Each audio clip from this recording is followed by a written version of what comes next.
after the Jays swept the Orioles at Rogers Center and take 2 of 3 from the Phillies, we're thinking, okay, the Jays are actually playing some pretty good baseball right now. Oh, we get to face Baltimore again. This should be fun. Jays get destroyed 7-0 today by the Baltimore Orioles, and that was just terrible. The Jays offense, no runs on 7 hits, and David Hess, I don't know, the Jays make him look like a Cy Young Award winner. He goes 6 shutout innings, giving up 4 hits and 2 walks, striking out 5, and picks up his 3rd win on the year. Sam Gaviglio, however, look, through the first 5 innings, he was great. But then he only goes 2/3 of an inning there in the 6th, and his total line looks like this: 5 2/3, 7 hits, 4 runs, all 4 were earned, walked 2 and struck out 2. Not a very good line, but he was very good until the 6th, where he just imploded. It was terrible. And add insult to injury, Kendrys Morales, clearly the Jays didn't score a run. That means his home run streak ends at 7 games. Which is 1 back of the Major League record, which is 8. But, I mean, he didn't get anything to hit today. You look at one of his at-bats, they threw 4 straight balls, didn't give him anything close. I mean, you can't really break a record if you're not getting a strike. But this is going to be one of those videos, guys. We're going to test it out. Go through the prospects, go through the minor leagues today, see what happened, all right? Billy McKinney, however, though, did go 2 for 4 in the ball game. He's hitting .387 as a Blue Jay and .486 on base percentage. Look, that will come back down to earth. Don't expect that to continue from Billy McKinney, but he's playing very well right now for the Jays. Grichuk went 1 for 4, Diaz 1 for 4, Martin 1 for 4, Luke Maile 1 for 3, and Teoscar Hernandez went 1 for 1 as he came into pinch hit there in the, I think it was the 9th inning or the 8th inning or something along those lines. So that's what happened there. Pitching-wise, we already saw that. Danny Barnes comes out, throws an inning, gives up 4 hits and 3 runs, and walks a batter. He was terrible. And you know what? One of the great stories for today, Murphy Smith. What a name. Goes an inning and a third today, doesn't give up a hit, doesn't walk a batter, doesn't strike out a batter. But the story for that is he's 31 years old, and he made his Major League debut today. Becomes the oldest Blue Jay ever to make, I guess, his Major League appearance. Great job, Murphy. I mean, he stuck with it, obviously, his entire career, and he finally got his shot to get 1 inning, and, well, I guess an inning and a third in the books in the big leagues. He does it. He does a good job. There you go. Game 2 of the series, guys, goes tomorrow. Thomas Pannone on the mound for the Blue Jays, and Josh Rogers, it says here, is going to be going for the Orioles. 24 years old. Doesn't look like he's ever pitched, so it could be his Major League debut. We all know what happens when the Blue Jays face a guy who they've never seen before. This might be fun, but all our eyes are going to be on Thomas Pannone and see how he does against the Orioles second time around. He did a great job against them the first time, went 7 innings of 1-hit ball. He was great. Now let's get to the fun stuff, Jays fans. I said I would try and do this in these miserable games that we didn't want to talk about. It was overwhelming. Yes, do it. It would be fun to talk about. Okay.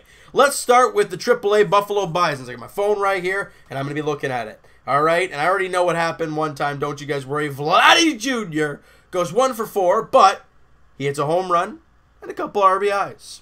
Dwight Smith Jr. goes 2 for 3. He's now hitting .272 down there, so he's playing very, very well over the last little while. Anthony Alford's got a couple hits today. He went 2 for 4. He's now hitting .234 down there. Guys, he was struggling for most of the year. Looks like lately he's found his bat a little bit. But that's about it for the offense. Pitching-wise, I don't see any names that have jumped out at me. Let's go to Double-A New Hampshire. I know Bo Bichette had a good ball game. I already looked at him earlier. He went 2 for 5 with a double and an RBI. He's now hitting .280 on the year. So, again, he's found his way again. Harold Ramirez, a guy who I think should get a chance, maybe not next year, but I think AAA he should be his destination next year. He went 3 for 5 with a double and 3 RBIs. He's hitting .314 all year long there in Double-A. It's his time to move up. Name sound familiar? We acquired him with Francisco Liriano and Reese McGuire for Drew Hutchison a couple years ago. I still don't understand how that trade went through, but it's fine by me. Pitching-wise, Corey Copping Name sound familiar? Got him at the trade deadline. I think it was for John Axford. He went an inning, struck out the side. ERA of 2.31 there in New Hampshire. Good job there. Let's go to the Dunedin Blue Jays, guys, real quick. I'm not going to go through everybody, but just the names that jump out at me. Kevin Smith, he's obviously one of our top 10 prospects. He went 2 for 4. He's hitting 278. Hey, he had a dinger and an RBI. And Chad Spanberger, one of the guys we got in the, I think it was the Singwon O trade. He went 3 for 4 with a double and a home run and a couple RBIs. He's only hitting 238 down there, but he's never been to high A ball past this stint with the Dunedin Blue Jays. So he's in uncharted territory. He's only 22. He'll get a chance to get going here as the season wraps up, I guess. And a guy I want you guys to keep an eye on. A guy I've been looking at almost all season long there in Dunedin. I think you pronounce his name Yenzi Diaz. The name doesn't ring a bell probably to most people. He's not on the top 30 prospect list, but he has been with I think he's been with the Dunedin Jays all season, I'm pretty sure. Yeah, he's been with them all year long. And today he went 7 innings, gave up only 2 hits, no runs, walked 1 and struck out 4. 7 dominant innings, and he only has an ERA of 3.41. Now, why am I so jacked about 3.41. Why am I so jacked up about him? He's 21 years old in Dunedin, and he's pitching very well. Just something to keep an eye on, guys. I mean, from what I've seen from him, I like what I see.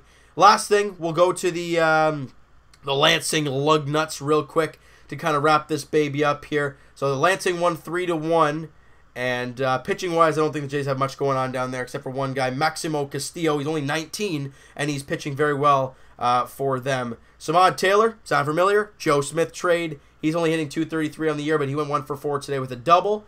But really, that's about it, guys. So that's a little prospect report, kind of what you guys are dealing with down there. A couple pitchers I want you guys to keep an eye on. Yenzi Diaz in the Dunedin Blue Jays, and Maximo Castillo in Lansing. Again, his ERA is a little up there, guys. Don't look at that. But the key for me is that he's pitched very well over the last month or two, and he's 19 years old in A-ball. Usually you see guys like that in Bluefield and Vancouver, not already in A-ball. So keep an eye on him, guys. Those are the few players I want you guys to look at.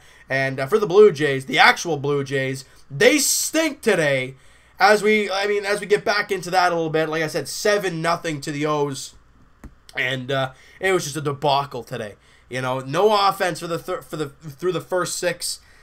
Sorry, no offense for the entire game, but they had some opportunities. Guy at second and third, 2 out, can't do it. First and second, 1 out, can't do it. They had so many problems knocking in runs, but this is what the Jays have been all year, guys. Inconsistent offense. That's the way it's been. Now, guys, we are very close to the season ending for the Toronto Blue Jays. Today's game was game 131. There's 162 in a season. You guys do the math. There's about, 31 games remaining. That's it. All right? So that's going to wrap this baby up. Hit that like button if you guys enjoyed this one. Hit the subscribe button if you guys have not already. Comment down below, guys. Any prospects that you kind of have looked at in the Jays organization and are like, I like that guy. I'm going to keep a close eye on him and see how he grows. Hey, I mentioned my couple guys that I've been looking at over this season. I want to hear what you guys have to say about who you've seen, other than the big guys that we already know. All right, so I want to hear what you guys have to say about all the prospects and all that great stuff. Who's been doing well with the Jays? Obviously, Billy McKinney has shown a very, very good first impression with the team this year. Again, it's early. It's still August. If he can produce the way he is all the way through to the end of the season, we might have something here. But hey, let's not get too ahead of ourselves, all right? So I want to hear what you guys have to say about all the young guys, pitchers, fielders, infielders, catchers, everybody.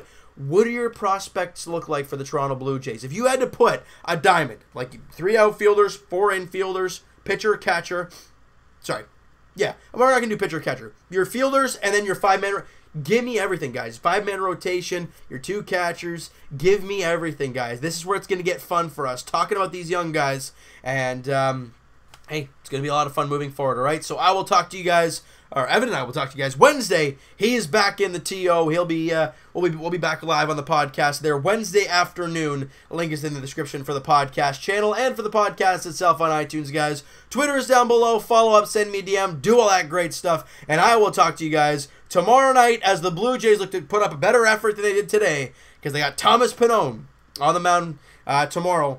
You know, for his second big league start, against the Orioles, and he was dominant in his last outing before the Jays got the offense late in that game. They got to get cooking early tomorrow for Thomas.